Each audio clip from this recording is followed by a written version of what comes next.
Hello and welcome back to Cassandra's Motivations, where we discuss healing and moving forward in life in a healthy and positive manner. In this particular video, I will be discussing this week's hot topic, Blue Origin's historic all-woman suborbital spaceflight. Yes, it happened.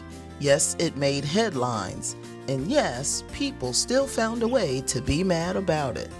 But before we get into it, don't forget to check out our affiliate link with BioTrust, the muscle support supplement with clinically backed ingredients.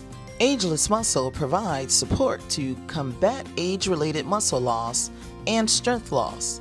It also increases, preserves, and supports healthy muscle function, even without exercise. The link will of course be in the description box. We do appreciate all of your support. And now back to our topic. Earth is a mess. Let's leave it. The only show where we review billionaire-funded space trips as if they're carnival rides, because they pretty much are.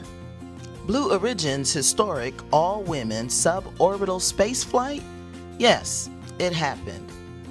A moment that could have been empowering quickly turned into Twitter finger warfare. The crew, made up entirely of women, dared to float above Earth for a few minutes without a man on board. Naturally, the internet handled this with maturity and grace. But let's talk about Miss Amanda Nguyen, a real astronaut in training.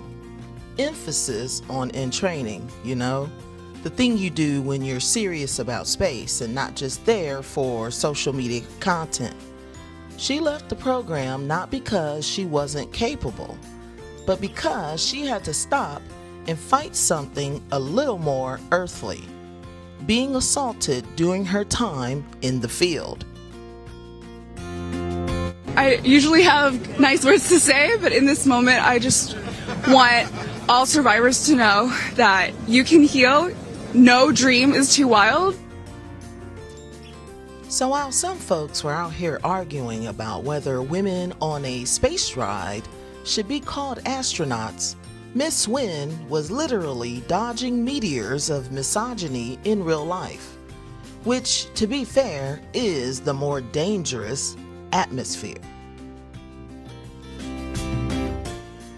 Ah yes, the glorified amusement ride argument, a phrase curiously absent when male billionaires and their golf buddies go on space glamping in matching flight suits.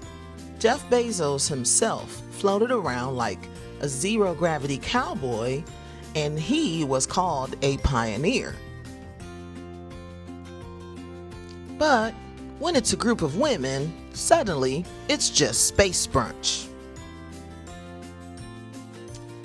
But here's the twist. Because of women like Miss Nguyen and this all-female Blue Origin crew, we're starting to see the cracks in the club of space travel. Yes, they only floated for 11 minutes.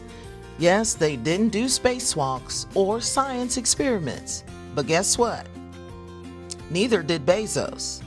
So maybe, just maybe, the next time women go to space, we stop asking if it's real enough and start asking why they had to fight twice as hard just to be allowed on board. Or we could go back to pretending this was just a zero-gravity bachelorette party. Your call. I, for one, do support Miss Nguyen, and I'm glad that she was able to take this journey to space after 10 years of it being deferred. I do know many who do not make it out and are afraid to come forward with their stories because of fear and the backlash from the public. That ought to give us a lesson. Now, with that being said, I would like to point out that there were a few marketing things that could have been done better to make this story go further. Let me know what you think in the comments section. Until next time, don't forget to like and subscribe.